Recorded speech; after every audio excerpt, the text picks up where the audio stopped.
Sports professor Rick Horrow. We're in the $1.3 trillion business of sports, and here is a classic businessman. I started by asking whether you mind me talking about your age, and you said, I don't know if you said no or not, but Pete Rose, 83 years old, but he is one of the most dynamic figures in all of baseball. Thank you for being here. Well, thank you for having me. I appreciate this. We're in Vegas, okay. Yeah, we're in Vegas, and we. I didn't move here because of gambling. I moved here because this is the greatest place to sign autographs. And several years ago, I used to sign autographs 4 days a week. Okay. In this town, and this is the only town where everybody that comes here has got money. Right. And everybody that comes here wants to see a celebrity. Okay. And so I fit right up that. All right. alley. So you want to do this interview, or you want me to do this interview? That was really good. I'm probably more experienced at it than you, but we'll let you do it. You're damn straight. That is absolutely right. All right, so the gambling thing is obviously on the table, but you're here as a personality. When did you move to Vegas? 2003. 2003. Yeah, and from L.A. I lived in L.A. Okay, and so talk about life after baseball. It's been a while, right? It's been a while.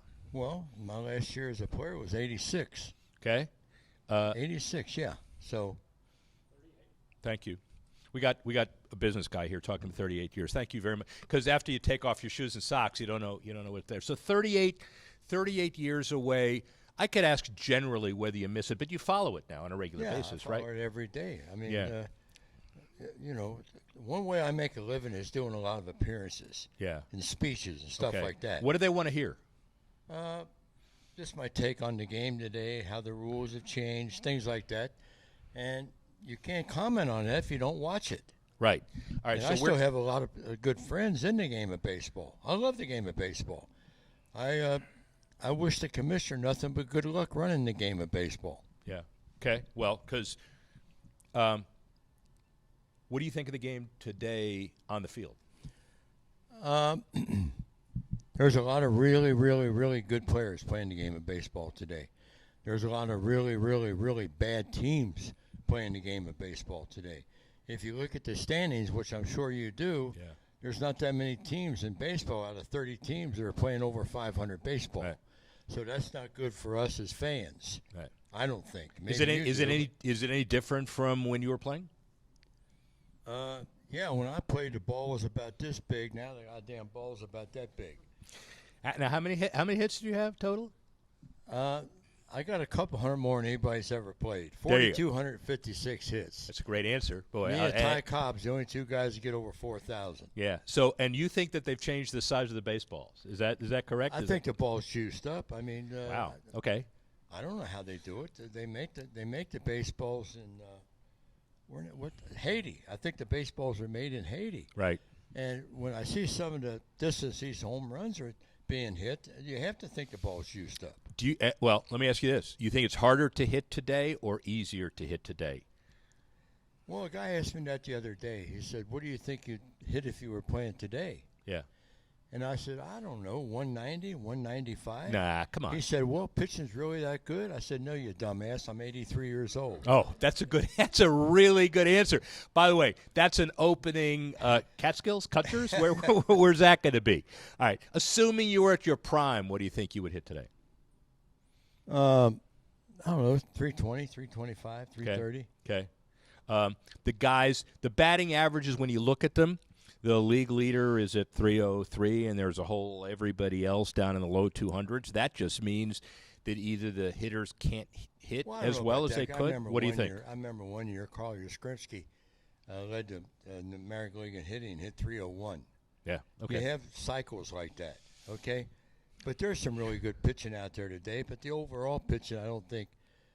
We used to have a road trip where we played 9 games and faced 7 Hall of Fame pitchers. Yeah. That's a tough-ass road trip.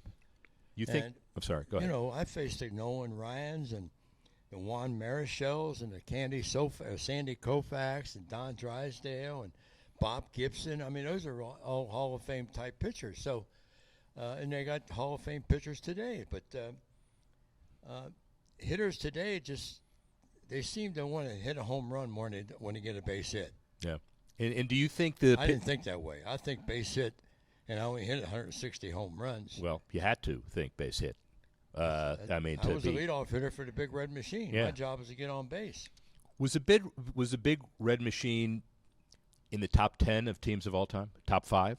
Yeah, top Okay. 3. Top 3. Yeah. Who were the other two that? I have no idea, but we had me as a player, Bench is a Hall of Famer, Morgan's a Hall of Famer, Perez is a Hall of Famer, David Concepcion is a borderline Hall of Famer. Pretty damn good. George Foster hit 52 home runs one year. Pretty good pitching and too. We had a Hall of Fame manager in Sparky Anderson.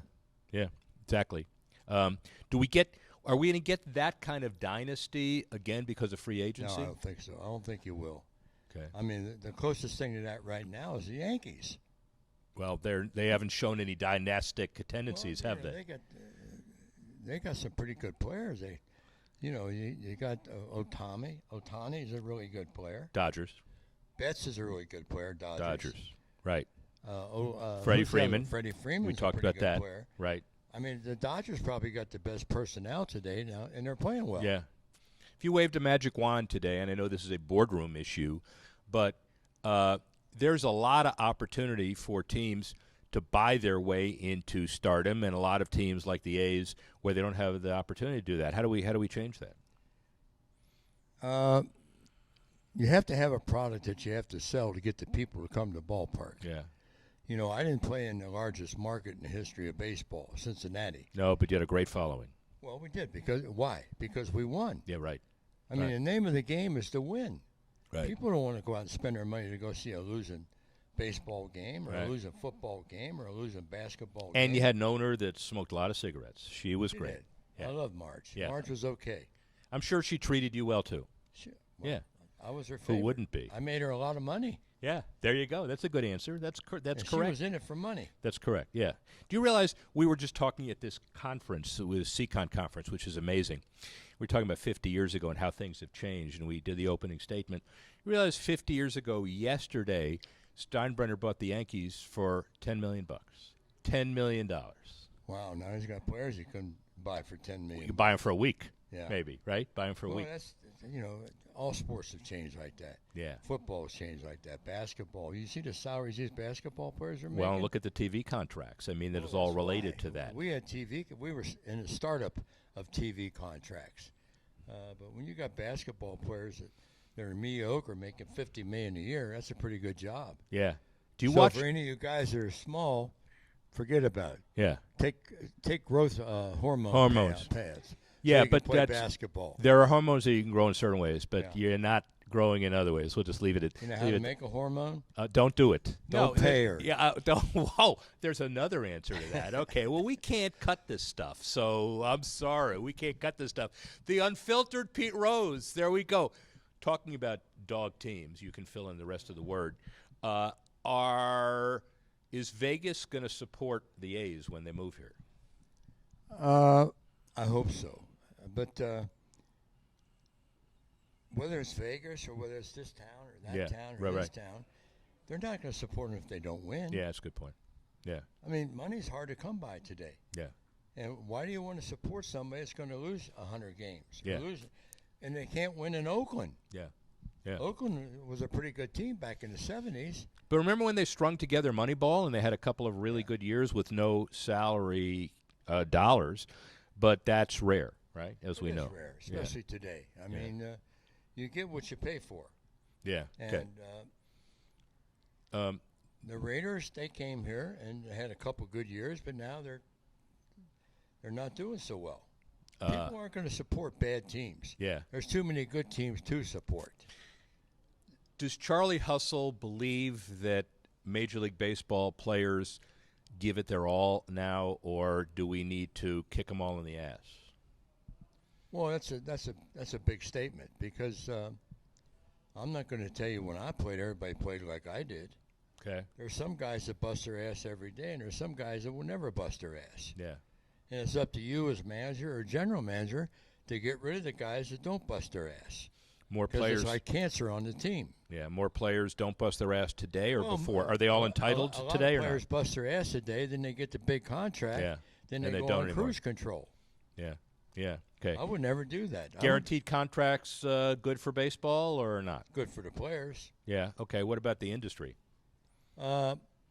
Evidently, it's okay, or they wouldn't be giving it out. Because Interesting. that's what TV has created. Yeah. TV has created a lot of money for the owners. What about TV and what about baseball generally? As long as we're talking about, you know, a lot of young people. A lot of young people worship you when you sign contracts or cards or autographs. Is baseball losing touch with young people, or are they doing it right or getting it back? Well, I have a couple grandsons that play Little League baseball. Okay. And every time I go to the game, there's a lot of people there. Okay. You know, I got a 9-year-old son that's the best player in the league. I got a 17-year-old grandson that's playing junior college outside of Jacksonville. And they're both really good players. Are they singles hitters? Does that transmit genetically? Where does that go? The one that's down in junior college is a former football player. So he weighs about 215. Okay. Slow? Quick? No, quick. Quick? Good. How's a Pete Rose ancestry going to be slow? Well, but how's a Pete Rose ancestry not going to be a singles hitter? Because I have 750 doubles. Oh, see, that's not one of those things you normally know, right? And how many home runs did you say you had? 160. Okay, good. Well, so 130 triples. Strikeouts? Over 1,000. Do players today strike out too much? Yes. How could they change? The only way you can't get on base if you strike out. Well put. Because they're all thinking about home runs. Why? Because the owners have proven to the players, if you hit home runs, we'll pay you. Right. Can you tell early on whether a player's, we talked about this at lunch, is going to be a good hitter? Can you tell whether he can swing well? I know it's a lot more than that. It's preparation, all that. Yeah. But you watch a guy, and can you say can this is the tell guy? if a guy's playing in the minor league and he's hitting 320, 330, 340, Yeah. he's going to be a good hitter. And you just have to make your adjustments. The higher up you get, the more adjustments you got to make. Yeah. Okay. All right. One more big one that everybody really, we're out dealing with on a regular basis. Pitch clock. You like it? Yeah, I like it. It speeds up the game. Okay. Starting a runner. I don't like starting All right, that's what I was going an to. extra inning game with a man on second. Because it's not pure baseball? It's not pure baseball. What about the shift? Do you like the anti-shift rules? I wish they'd have shifted on me. I'd have got 5,000 hits. Well, see, that's interesting. That is a great, by the way, that's a great comment, ladies and gentlemen. There's certain play guys, them anywhere, right? There's certain guys you want to shift on because they're left-hand hitters. They prove to you they can't hit the ball to left field. Yeah. So put everybody over there. Yeah. But that's all doing your homework. Do you miss being around the game? Well, I'm about 4 feet from the game every night. Okay. That's home watching TV. Yeah. I don't need to be at the ballpark. Okay. Because if I go to the ballpark, all I do the whole game is sign autographs. Yeah. Yeah. And then I'm pissing the people off sitting behind me from all the people coming down to get autographs. Oh, I think they're probably all going to tolerate you because they're going to want their share of autographs, yeah, too. but they're paying big bucks. I don't sit in the upper deck when I go to the games. Got it. Really big bucks. You probably sit in the upper deck. I don't sit in the upper deck. I'm going to sit from now on right next to you because I think that's where the action is. No, you belong in the shit house. There you go, ladies and gentlemen. That's as good as it gets. Where is Pete Rose?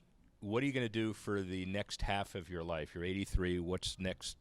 What are the next 83 Damn, years I'm going to look set like? Another record, the oldest man ever Oldest lived. man ever lived. You got me doing 176? 166. Wow. 166. Yeah. What's your short-term plan? What do you do every? I want to devote my time to watching my grandsons escalate in the game of baseball. Okay. Because I go to their games and I talk to them all the time, and my son tells them the same thing I told him. It's just the next generation down. Yeah. If I can help one of my grandsons become a big league baseball player, I've accomplished something. That is brilliant, and it's an honor to be with you, even though you tell me I ought to be in the shit house. Thank you very much. I really appreciate that. Just kidding. I know you are. Thank you, Pete.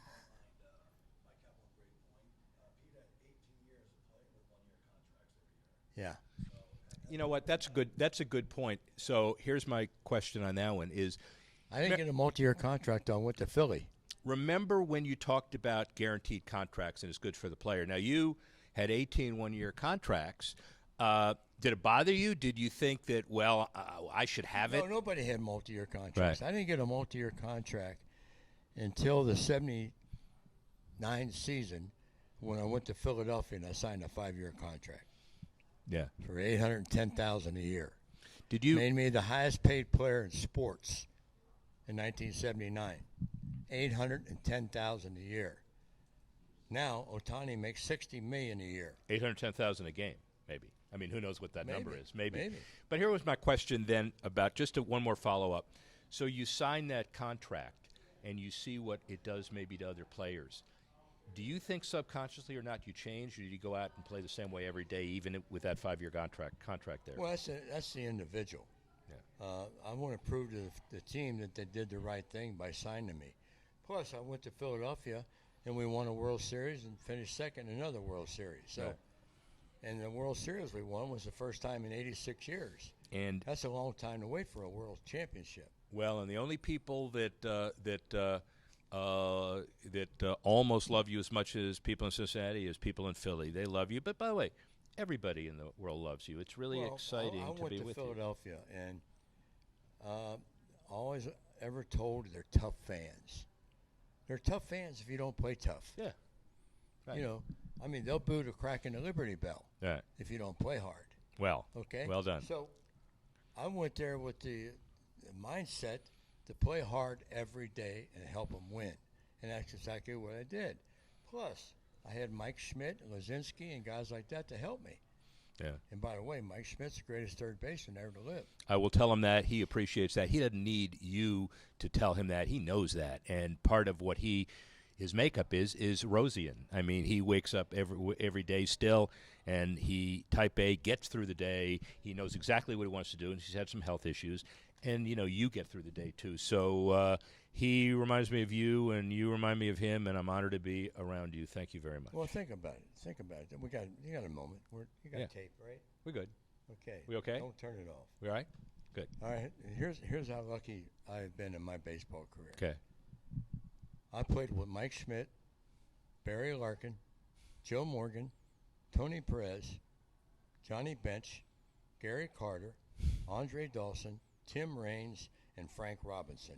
What do all those guys have in common? They'd run through a wall. They're all in the Hall of Fame. Okay. That's the kind of teammates I hung around with. Yeah. And you got a right-hand pitcher named Tom Seaver and a left-hand pitcher named Steve Carlton. Okay. Now, when you're hanging around with guys like that, you better love the game. Yeah. Or you're in the wrong situation. Yeah. Well, that was my career. It's a pretty damn good note. P. Rose, thank you very much again. Plus Sparky Anderson. Who managed them all. Rick Horrow, sports professor. Speak with you soon.